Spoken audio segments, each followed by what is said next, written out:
How are your days going? It's good. Everybody's good. Good health. Yeah, Thank you so much for bearing with us, and thank you for taking your time on Sunday. I know it's a weekend, and we haven't given you enough time to even rest and recuperate. And here you are joining this session. And I thought it's going to be a remarkable program for our own sake, for our progeny, for the next generation to know what what it takes to uphold, restore, or even develop a foundation of democracy. It takes a lot of ingredients. And some of the fundamental ingredients uh, which are necessary for the democratic impetus and foundation to develop definitely the participation of people. Participation of people, their ability to join and cast vote to the person, candidate of their liking, free and fair, courage and commitment, honesty. And I think when I met Mr.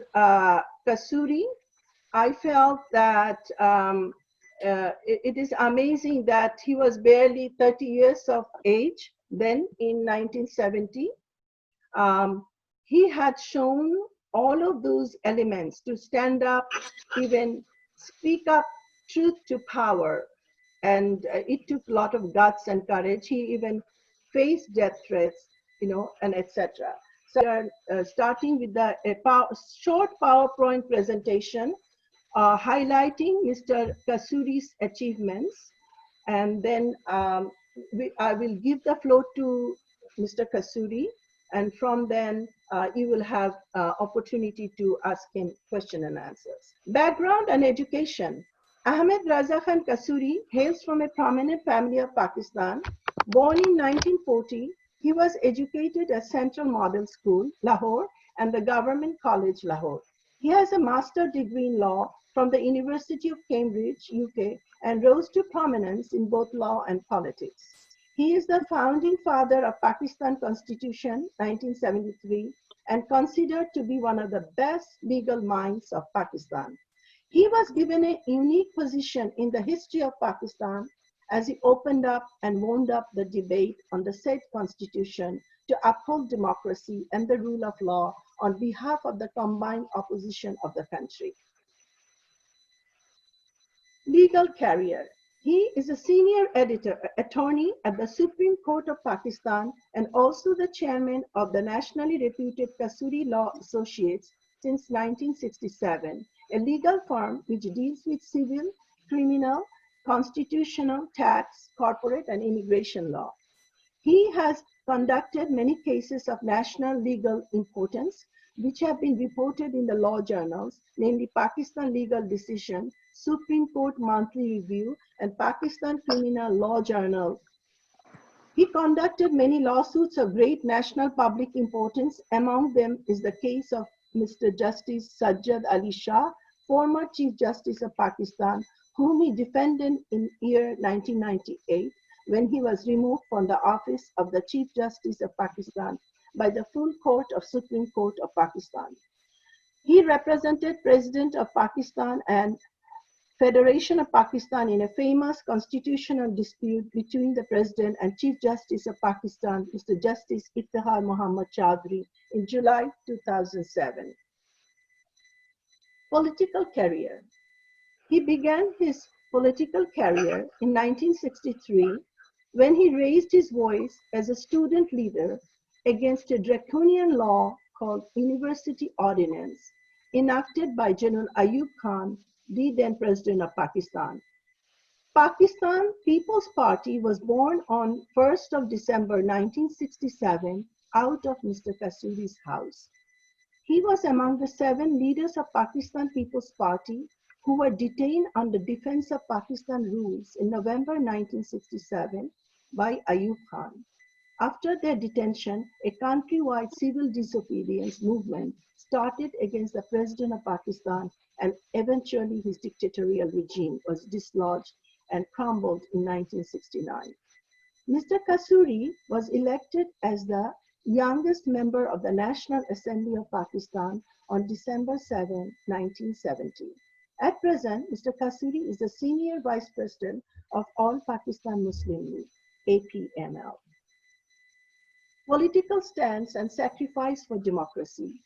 Mr. Qasuri was the only member of the parliament who went to Dhaka, then East Pakistan, to attend the inaugural session of the National Assembly on March 3, 1971, against his own party president, Mr. Zulfikar Ali Bhutto's strong opposition and threat. He was intended victim in the historic murder case that led to the execution of Pakistan Prime Minister Bhutto. His father, Nawab Muhammad Ahmad Khan, was killed in the tragic incident. Accomplishments and awards. Ahmad Raza Khan Qasuri is the recipient of the highest award of Pakistan People's Party, namely Nishan-e People's Party on February 21, 1971.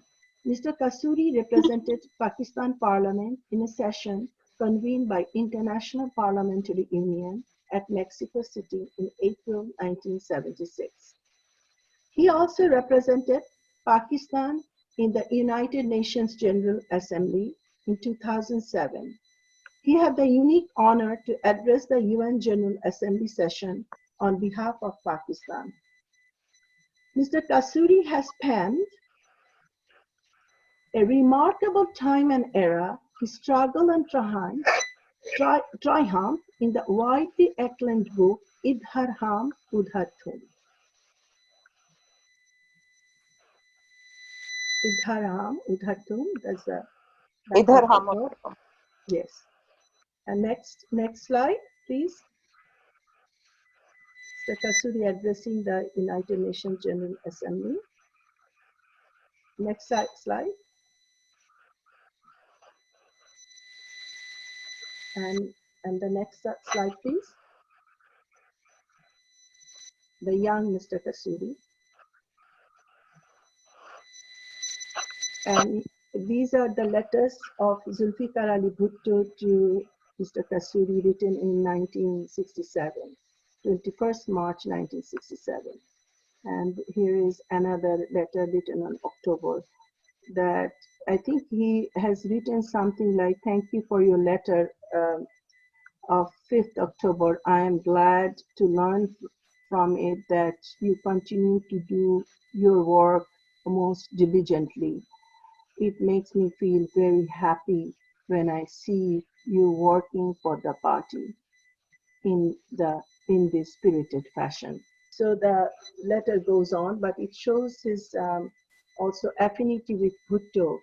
And needless to, and it suffices to say that Mr. Qasuri, notwithstanding that Bhutto was the party president, but when he came, he delved into the question of between right and wrong. Mr. Qasuri stood up for what is right. That was the peaceful transfer of power to the elected representative of East Pakistan, led by now our father of the nation, Bangabandhu Sheikh Mujibur Rahman. And he thought it was the right thing to do. But unfortunately, Mr. Bhutto did not consult with Mr. Qasuri and the others who were, aspiring that the democratic process should continue and build Pakistan on the foundation of a strong footing of democracy, justice, and rule of law.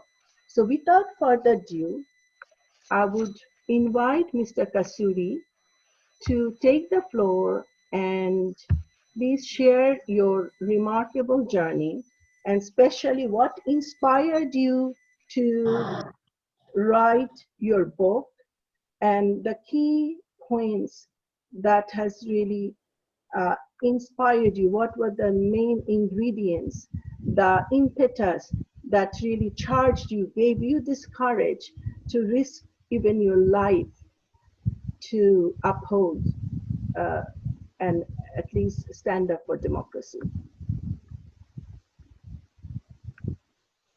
So, Mr. Qasuri, the floor is yours. Amar, we can give him the Thank you very speaker much view. for this introduction which you have given to everyone about myself. I'm uh, so obliged. I was brought up in a very democratic traditions. Let me give you a brief background of my family. My mother's uncle, uh, Nawab Muhammad Ismail Khan, was number two man in All India Muslim League after Qaid Azam. And Nawab Saab was a lifelong member of parliament from Meerut, a district in UP in India. And he was M.A. Cantip and bar at law and very formally educated person. And the Lahore resolution was drafted by him because his English was par excellence. So it was his writing that turned out to be the Lahore resolution in 1940. My mother, she was the foster child of Maulana Muhammad Ali. And Maulana Muhammad Ali was one of the witnesses of my mother's marriage. There's a witness, the witness called the witness of the bride, and Maulana Muhammad Ali was the witness for the bride from my mother's side. So my mother was brought up in an environment which was charged with the politics of the subcontinent. And my mother's grandfather was Nawab Ishaq Khan, who was the first vice chancellor of Aligarh University. And this is the university which gave education to the people, Muslims of India, because Raja Ram Mohan Roy, who was a leader of the Indian community, he realized that the Britishers are going to stay. So he introduced Western democracy, Western education to Hindus way back in 1830s. And so Sayyid Ahmad Khan realized this thing much later. But the Aligarh was the university which gave education to the Muslims of our subcontinent. And anybody who would study at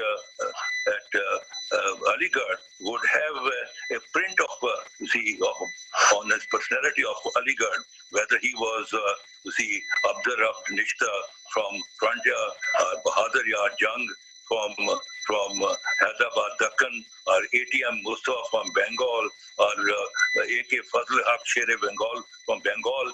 Everybody had a print on their personality of Aligarh. So Aligarh was the training ground of the Muslims of the subcontinent.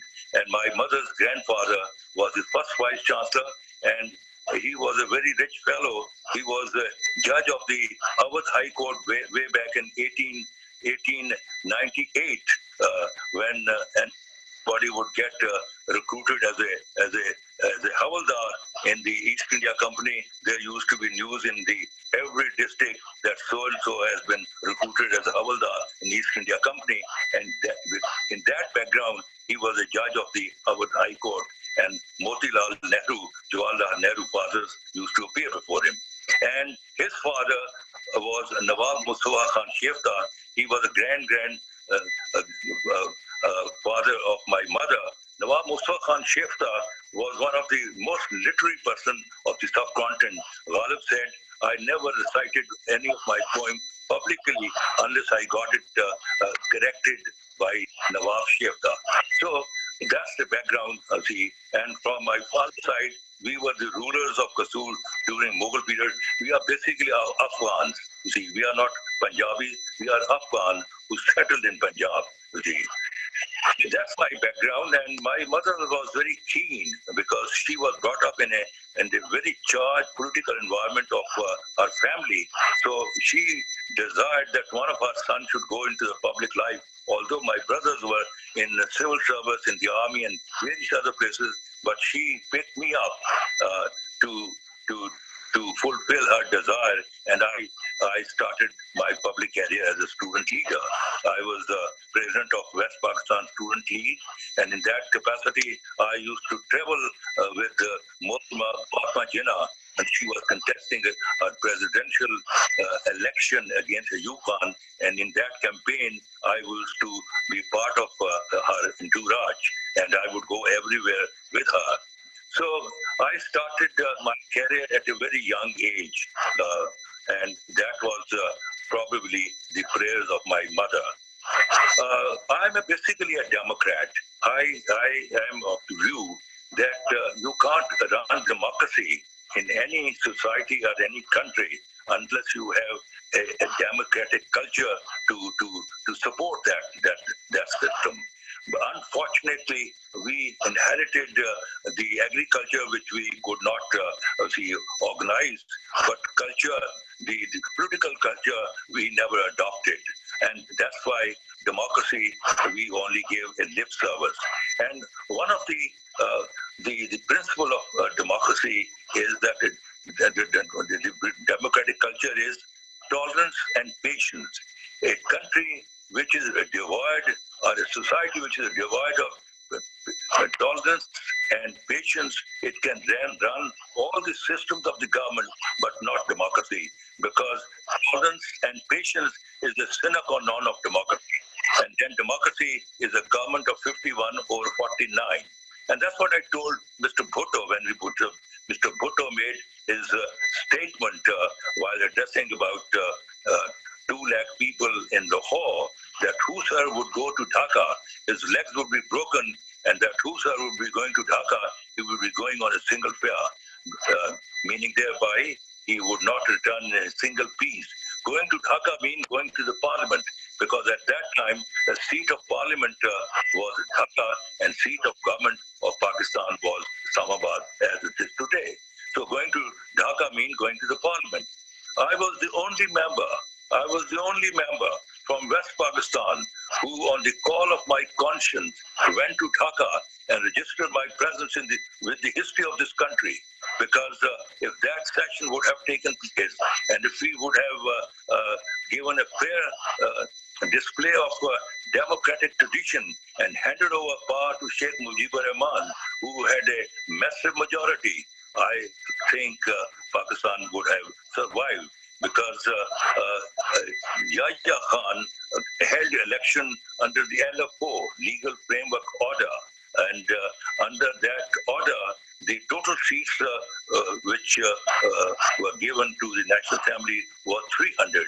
Out of 300, 169 seats were given to the then East Pakistan, and 131 to West Pakistan. Out of 169 seats, Sheikh Mujibur Rahman swept the polls, and he won almost 167 seats. He only lost 2 seats, one to Mr. Nurul Amin and other to Raja Siddhidev Roy of Chakmak tribe. And out of 131 seats, Bhutto collected 82 seats. Now, as far as Bhutto was concerned, he was not 49, and Sheikh Mujibur Rahman was not 51. He was almost about 67 or 68%, and Bhutto was hardly about 32. Now, it was strange that a person who bagged 32% seats in the National Assembly, he became that so much power hungry that he started saying that that let there be transfer of power in 2 wings. He said, you are on 14th of March 1971, while addressing a public meeting at Nishtar Park, Karachi, he said, you are the majority party of East Pakistan, and I am the majority party of West Pakistan. Therefore, separate transfer power in East Pakistan and separate transfer power in West Pakistan. In one country, there is always one transfer power. In one country, there cannot be a true transfer power. But he was actually hinting of the breaking of Pakistan, because he had become that much power hungry that he thought that if he can't be a prime minister in the concept of one Pakistan, let it be half Pakistan, and if not possible in half Pakistan, let it be Punjab or Sindh.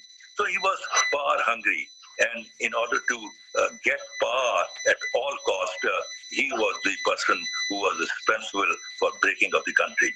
See, the position is that when I was leaving for Dhaka, and earlier one night I met him. I said, Mr. Bhutto, I am planning to go to to Dhaka to attend this session because we have not been elected to boycott this session. We have been elected by our respective electorate to represent their point of view in the National Assembly, and the only place where we can have a national dialogue, and that is the National Assembly of Pakistan. See, because in democracy, if you resort to monologue in democracy mean treating other party as subordinate and to weaker. See, and the issues are resolved through dialogue, because it is through dialogue that you find common denominator, and it is through dialogue that you find out area of common understanding, and that area of common understanding and common denominator eventually become the basis and the foundation of a mighty edifice of friendship, amity, and affection between the politically warring faction. And that's what I told. And when I said to him, he said, Mr. Qasuri, since when you have become the oracle of wisdom? Don't teach me politics. Don't teach me politics. Politics is nothing but power, power, power. So I said, Mr. Bhutto, I had come here to get wiser, see, and to find out what were the logic of your statement that whosoever would go to Dhaka, his leg would be broken. I thought that you would make me wiser. But let me tell you, while I'm leaving your place, I'm getting doubly confused. And let me also tell you that I am going to Dhaka to attend this session, because that is the call of my constituents that go on our behalf and speak and find out some common denominator, and to find out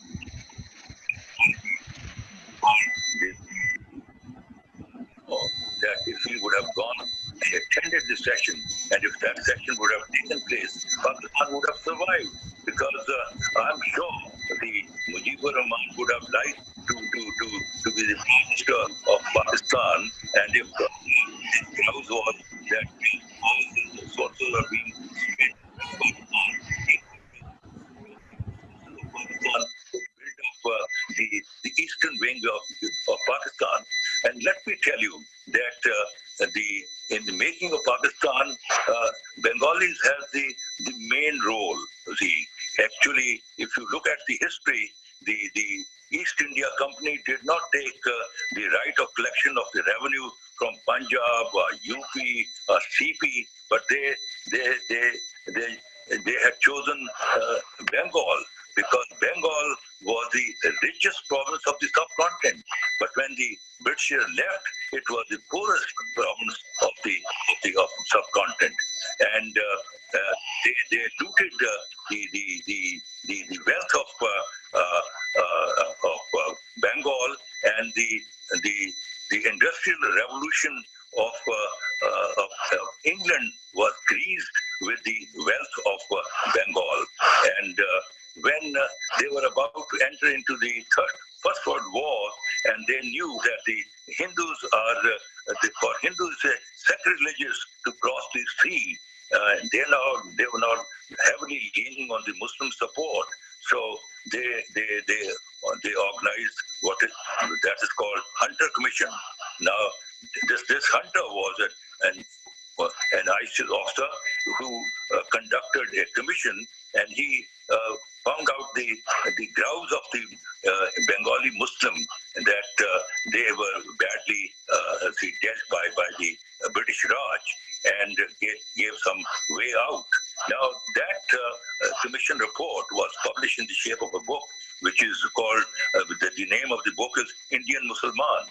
And then in 1905, the partition of Bengal took place. The partition of Bengal took place with the pressure of the Muslim Bengalis because Muslim Bengali thought that Hindu Bengali is exploiting the Sonar Bangla, and they pressurized the British government, and the Bengal was partitioned. And in 1906, the Muslim League was established in Dhaka at the house of Nawab Salimullah Khan, and the first president of the All India Muslim League was Sultan Muhammad Khan Aga Khan. Now, in 1911, the partition of Bengal was annulled. The partition of Bengal was annulled because of the Hindu Bengalis' pressure from Dhaka, because they thought that Sonar Bangla has gone out of their hand, and their factories were absolutely had come to a closure. So the partition of Bengal was annulled in 1911, and the capital was shifted from Calcutta to Delhi. Now, in 1936, the only province where Muslim League, which were destined to make Pakistan, the only province where the Muslim League won was Bengal. And to call Bengal a province was not proper, because unified Bengal was larger than many European countries, both in geography and in economy. See, and who won the election? It was the All India Muslim League, headed by Sher-e Bengal, A.K. Fazlul Haq. See, and the position is that in Punjab there was a unionist government, and that government was, and the people of Punjab were still praying that the Britishers, may Allah, the Britishers should stay for another 100 years in India. See, the Punjab had no contribution, Sindh had no contribution. The frontier had a Congressite government headed by Dr. Khan Sahab, Abdul Ghaffar Khan's younger brother. It was the people of Bengal. See, we were sleeping. See, and we got the awareness of independence.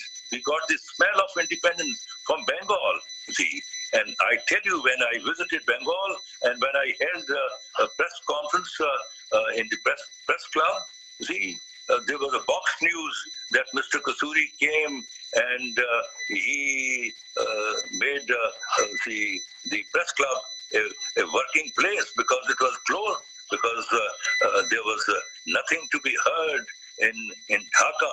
Dhaka had turned into, when the session was postponed, into a fish market, and there was nothing to be heard but staccato of machine guns. So I held the press conference and I spoke all these things which I'm talking to you now. And I tell you that I was given a tremendous reception when I would come to Baitul Mukarram. The Bengali would get around me, although I had done nothing. I had done nothing. I only made one or two statements in their favor. But Bengalis would get around me and they would say Raja Kasuri. They would not be able to pronounce Raza. They say Raja Kasuri. Raja Kasuri Bengaliyon ka dost hai. See what I did nothing. I only spoke what I ought to have said it to thee. And I got so much response, so much love that I can't imagine. I tried my best. See, I gave my youth for the unity of the country, because I thought this Pakistan is a bulwark of Islam in the subcontinent. You see, but thank God, you see, although it's now Bangladesh, but still they are maintaining their posture, and they're leaning very strongly towards Islam. And now there's a very strong realization that they were misled by the Indians. And other day I was having a program, and one person who was in 1971 was a leader of a militant Mukti Bani group, you see, and he said all these things, you see, and now the whole region are realizing that India expensive design are horrible. You see, even countries like Nepal Nepal and Bhutan, they have turned against India. And even we have sent a message of love and affection to the people of Bangladesh. And I'm sure the love and affection that we have for the people of Bangladesh, one day we will have some kind of closer ties and closer understanding between our two brothers. So I went to Dhaka on 3rd March at the call of my conscience, and but unfortunately that session was postponed because Bhutto and Yahya Khan both were mixed up. The Yahya Khan was seeking to continue as the president of Pakistan, and he promised that Bhutto would be the prime minister. It's a very strange thing when the Shahnshah Iran visited then East Pakistan at the Karmitola Dhaka airport. Sheikh Mujibur Rahman was lined up on the VVIP lane, and Yahya Khan introduced meet with Sheikh Your Highness, Your Majesty, meet with Sheikh Mujibur Rahman, the future Prime Minister of Pakistan. But what later on happened, it is anybody's guess. But unfortunately, Pakistan was divided. But nevertheless, even when you are born in the same house, under the law of inheritance, the property is divided among the brothers. But brothers don't cease to be brothers. After division, they continue to be brothers in arms, brothers in affection, brothers in love. And the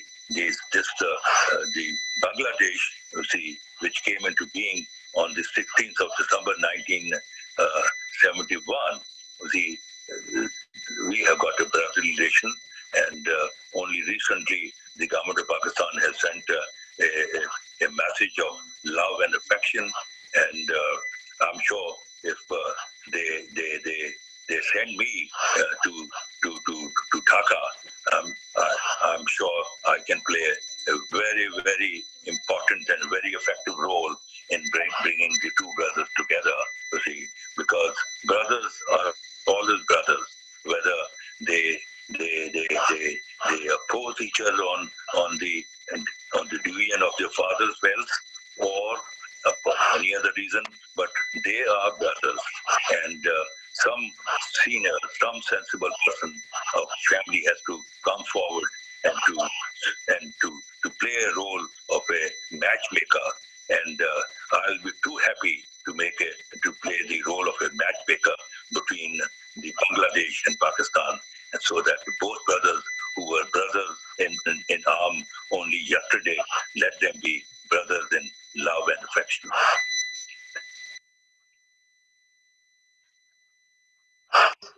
Qasuri, I would like to, you have really touched on many important points. It is true that we need neighborly participation, understanding, dialogue, but at the same time, it can only be forged on the basis of equality, justice, and also on the part of Pakistan, recognizing the atrocity it has done on the innocent people of Bangladesh. We have massive, over 100,000 women have been raped. A genocide has been conducted, and Pakistan is yet to ask for forgiveness, ask for an apology, formal apology. And so these are the factors that surely that Bangladesh emerged on the principle of friendship with all neighboring country, like enmity to none, friendship with all. But it has to be built upon the basis of trust, recognition of all the atrocity, the injustice done on the people of Bangladesh. Pakistan is yet to ask for a formal apology. But nonetheless, your I think you are coming from a generation. Uh, you embarked upon the journey with hope that in our subcontinent we can create a system, a foundation, uh, which will blossom into a real robust democracy where people's participation, engagement will be enshrined and respected. I have, heard from you, and also I'm grateful to my friend Saira who lent your book to me. She has your signed copy with her, and in your book, Idhar Hum Udhar Tum, you have mentioned the attempt on your life by then President Zulfikar Ali Bhutto. He, I think, attempted 18 or some more times on your life. And in one tragic incident, you lost your father. Your father was killed, but you were the main target. Could you expand on that uh, uh, uh, incident? You see, the position is that I had a very cordial relations with Zulfikar Bhutto. People, People's Party got his birth from my home. I was a very powerful student leader, like as you had Tufail Muhammad in East Pakistan. Well, I was a Tufail Muhammad of West Pakistan. I was very powerful, and I promoted Zulfikar Ali Bhutto politically, because he started his career from the lap of Ayub Khan, who was a military dictator. He didn't have a very colorful democratic stance. But I introduced him to the youth of this country, and I was the only member of the People's Party whom he would make him stay at his house. I would stay at his house because she had he had a grown-up girl. He would not let any riffraff to stay at his house. So since he was well versed and well acquainted with my family background and my educational background, so I used to go and stay at his house. He was very cordial with me. At the age of 28, I was member of the Central Committee of the People's Party. At the age of 30, I was member of Parliament. At the age of 31, I was given the highest award of the People's Party, Nishane People's Party, which was given to only 5 people. One he gave to himself, Zulfikar Bhutto.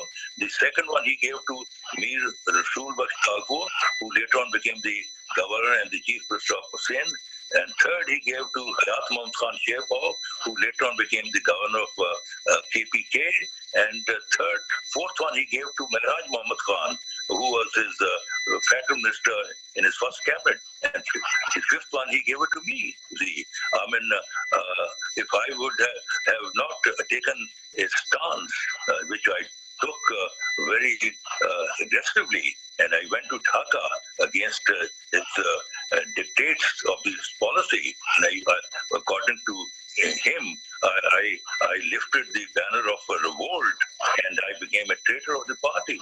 If I would have stayed on, by now I would have held all the top offices of this country, Pakistan. You see, I for Pakistan, for the well-being of the people of the region, I suffered a lot. Then Bhutto launched 18 attacks on my life. I'm the only politician in the world who have passed through hell of bullets. In one attack, I was hit with 3 bullets. In another attack, my brother, who later on became a member of parliament, late Mr. Khizr Hayat Khan, he was mortally injured. And yet in another attack, I was coming back from a marriage party. I was on the wheel, I was driving the car, and my father and my mother were sitting in the same car. My father was shot down. And yet another attack, I didn't reach on the spot where they had arranged a trap for me on the GT road. At that time, Muhammad Ali actor, who was famous actor, Muhammad Ali, he was tall like me, and his car colors are like me. So they opened fire on him, and he fortunately survived, but his secretary was killed. You see, you see, the position is that there was a debate on Balochistan, and I really grilled Zulfikar Bhutto at the floor of the house, and they decided to run me over under a jeep of Federal Security Force. This force was created on the pattern of SS Guard by Hitler. See, so the Federal Security Force was given an assignment to run me over, and we used to walk across from the parliamentary lodges to assembly. So we were going back on foot, and there was a batch going ahead of me, and there was a tall MNA from Shokupura. They were tall like me. They thought this is Mr. Qasuri going. So they ran him over. His name was Chaudhry Bashir, and he was killed on the spot. And three MNAs were People's Party MNAs were badly injured, and all three were made. The federal minister to give them to shut up, to give them a shut up call, and I was only about 50 yards behind. So I survived. So there have been 18 attacks on my life. I passed through a horrible kind of a situation in this country. But I stood by my principle. I never compromised. I always believed in God Almighty Allah, and I was always of the view that the night which has to come in the grave, it has to come. And as long as the death is not coming, it will take care of my life. That is the saying of Hazrat Ali, Karamallah Wajho. So I believe very strongly in God Almighty Allah. So I believed in Him, and God protected me, and God protected me from 18 attacks. Not just for fun. I think I have a role to play, and that time is now coming very close, when inshallah I will play a role, and that will be a role for the Muslims of the subcontinent, inshallah. Thank you very much, Mr. Qasuri. I think there was some background noise coming from Mr. Qasuri's, I think, speaker phone, but nonetheless, I am afraid that we might not listen to him if he wants to mute the sound. So we learned from you a lot of history that I'm sure many of us were not aware of. And this atrocity that Bhutto has done to you personally, for the audience, I would like to share that based on the FIR that Mr. Qasuri lodged against Bhutto, he filed with the police station. Based on that FIR, that Bhutto was tried and executed in 1979. It was based on the murder case of Mr. Qasuri's father, who was killed in 1974 by Bhutto's henchmen.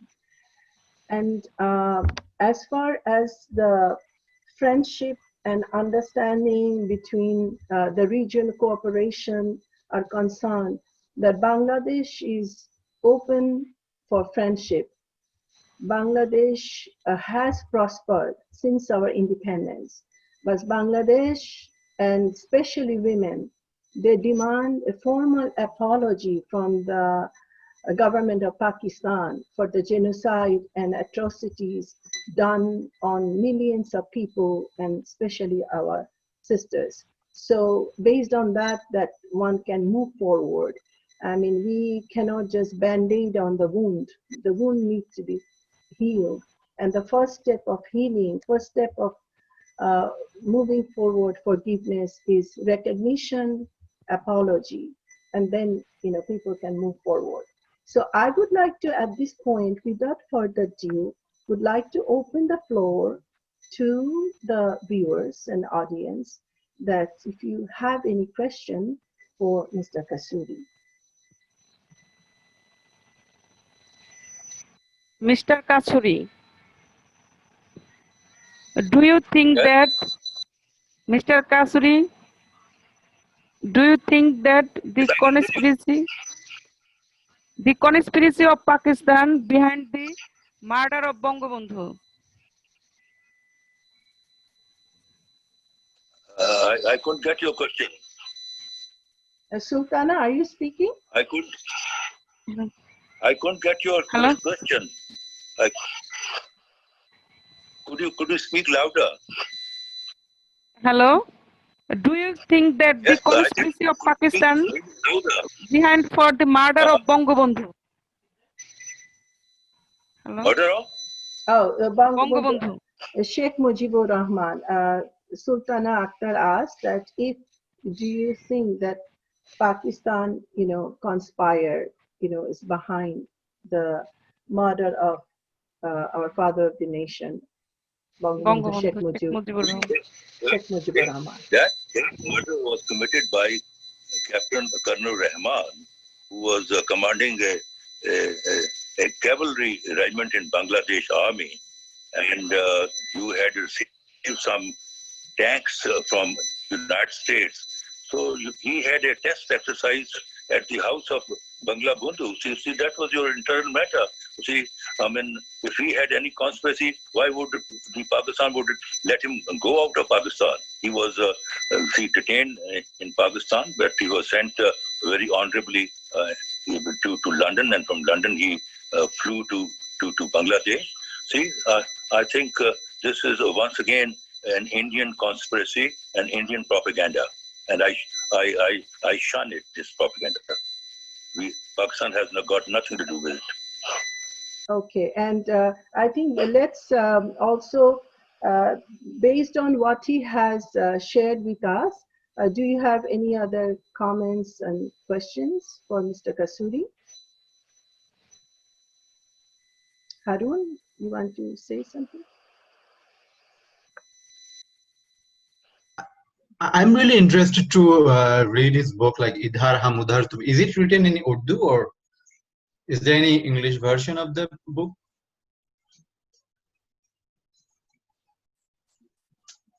Let me add one thing here. You see, unfortunately, the civil service personnel who would go to East Pakistan, then East Pakistan, they would act like a colonial civil service, you see. And unfortunately, uh, not realizing the psyche of Bengalis. Bengalis are by temperament very democratic, educated, see, liberal. But you see, the the West Pakistani civil servants, unfortunately, would behave like the colonial civil servants. That was one reason. But among them, some of them were good. For instance, my uncle, see, my maternal uncle, Mr. G. A. Madni, he was a commissioner at Dhaka. He was chairman East Pakistan WAPDA. He made the Kaptai Lake. You see, he was chairman DIT, Dhaka Improvement Trust. He was development commissioner East Pakistan. He is the one who developed the modern Dhaka. The modern Dhaka was all built by Mr. G. A. Madni, my uncle. And I remember much before 1971, I went to Dhaka, and when I got down at the Karmi Tola airport, and I told the taxi driver that I want to go to Madani Sahib. Oh, Madani Sahib, Madani Sahib. Madani Sahib to Bangaliyon ka dost hai. So he was taken as a friend of people of Bengal. There were 2-3 people who were very, very popular in East Pakistan. One was General Azam Khan, who was the governor of East Pakistan. Then Mr. H. Khurshid, and then my uncle, Mr. G. A. Matni, and even now they have, you see, after this breaking of the country, they have made a road, one of the roads in Dhaka on his name, Madani Avenue, because he served the people of East Pakistan with love. affection. And he was son of Nawab Muhammad Ismail Khan, who was one of the founder of the country, you see, and played a very major role in the making of Pakistan and giving education to the people of Muslims of subcontinent, you see. So it depends from individual to individual. There was some individual, for instance, see, I'm very fortunate that the people of Bengal show a lot of love and affection to me. As I said, I have done nothing. See, I have done nothing. I have just, took up a principled stand. See, that if you believe in democracy, then democracy is a government of 51 over 49. And Sheikh Mujibur is not 51, he is a 67. And oh, power to him. You see, let him run. It is his. It is not a charity to him. It is his right. You see, but you see, my point of view was not registered by relevant quota, and then what happened is all in front of everyone. You see, so the position is it depends. See, from individual to individual. And let me tell you, when the Holy Prophet, started his mission, and he told everyone who were joining him, forget about your animosity and your rivalry of the past. Now start your career and your life as a brother, and brother in religion, brother in arm, brother in love and affection. So, if you will keep looking at the past, well, then there will be no end. See, the nation who have to go forward, they try to move forward and forget about what has happened. For instance, if Nelson Mandela, see, after having spent over 20 years in jail, would have given a call that white men, exploited you, I think all the white men in South Africa would have been slaughtered. But he made a commission that anybody who makes a statement is forgiven. You see, Truth and Reconciliation Statement Commission, and probably he must have read the Holy Prophet from very very minutely, because when Holy Prophet entered into Makkah, you see, he declared the house of Abu Sufyan his worst enemy as the Darul Aman, that anybody who will take shelter in the house of Abu Sufyan, he will be protected. You see, nobody will raise hand on the women. Nobody will raise a hand on the children. Nobody will cut the trees. So that was the order of the day of Holy Prophet, because he was also a military commander. See, and he entered as a winner. See, he could have done anything with the crash who made his life miserable, but yet he forgave them. See, so we are the followers of Holy Prophet, and we should adopt the training and the attitude and the teaching which he passed on to us. Attending to Harun's question, that if Mr. Qasuri's book has been translated into English or not. I think it has not. Mr. Qasuri probably didn't hear your question enough. That his book is, so far I know, is in the Urdu version. But I highly recommend, and I would suggest that Mr. Qasuri will translate this book into English. And another thing is that definitely forgiveness is one of the highest human attributes. Definitely when you forgive, it is not forgiving the perpetrator, you forgive yourself. It unloads your own self, your soul, and you can move on. At the same time, there is a duty on the side of the person who has been forgiven to recognize and also ask for an apology. When the Truth and Reconciliation, this whole project, whole mission was established, the first criteria was that the perpetrator, the people who have done the atrocities and the violence will sincerely ask for forgiveness. They will recognize, they will express that they have done wrong, and they will really be truthful in, uh, in their deliberation of the atrocities. Then only it is up to the victim to decide whether or not to forgive and move on. So these are complex, discussions, but these are some of the founding principles how forgiveness and being forgiven work at personal level or in community and in international politics and climates. And that will take another discussion. But here we are focusing on Mr. Qasuri's book, which is Meet the Author, Idhar Hum Udhar Tum. And he has really enlightened us of the period, because most of the younger generation nowadays, we do not know much about our past. It's very important to know and learn from the past, which will be a guiding light to the future. And if we do not know our past, we do not know who we are. And losing one's identity is losing oneself. So it's very important to know how we have come about. And as proud Bangladeshis, we are very proud that our nation has been liberated. We are doing a way lot better. We are not under the subjugation, oppression of any other nation. As a sovereign nation, we have emerged. We still have a long way to go, but at least we have gained that freedom and independence through our blood and sweat. And Bangladesh is born on the principles of social justice, human dignity, and equality. So these are the amazing foundational spirits of our country, serve as our guiding light. We may not be able to achieve them now, but since these are the guiding stars that we still aspire to move on and touch and be illuminated by the light ourselves. And one more question, if you have any other. Once you have asked questions, please give the floor to others.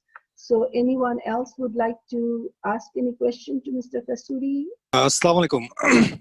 Yes, Asif Zaman. Yes, assalamu alaikum. Walaikum My name salam. is Asif. So I was very intrigued and very happy to learn a lot of new facts. And especially for us young generation, it's very important to know the history and really understand that the difference between these two nations is only political and it's not personal. So it's very enlightening for us to hear from you, Mr. Qasuri, and I'm very thankful to you to take your time, that you've taken your time to talk to us. We are very glad. I actually don't have a question, I just had this comment. Thank you very much. We are delighted to have you. Thank you very much, Mr. Qasuri. I know it is getting very late at night in Pakistan and Bangladesh. God bless you. And Pakistan, Bangladesh friendship, long live. God bless you too, and thank you very much, Mr. Qasuri, and all the participants for your valuable questions and comments. And inshallah, we will come back in our next session as we approach our 50 years of the independence of Bangladesh. And my love, affection, and my admiration to the people of Bangladesh. Thank you very much. Thank you very much, Mr. Qasuri. All right, so good night, Shubho Ratri. Apnara shobai bhalo thakben. Thank you very much. Nice.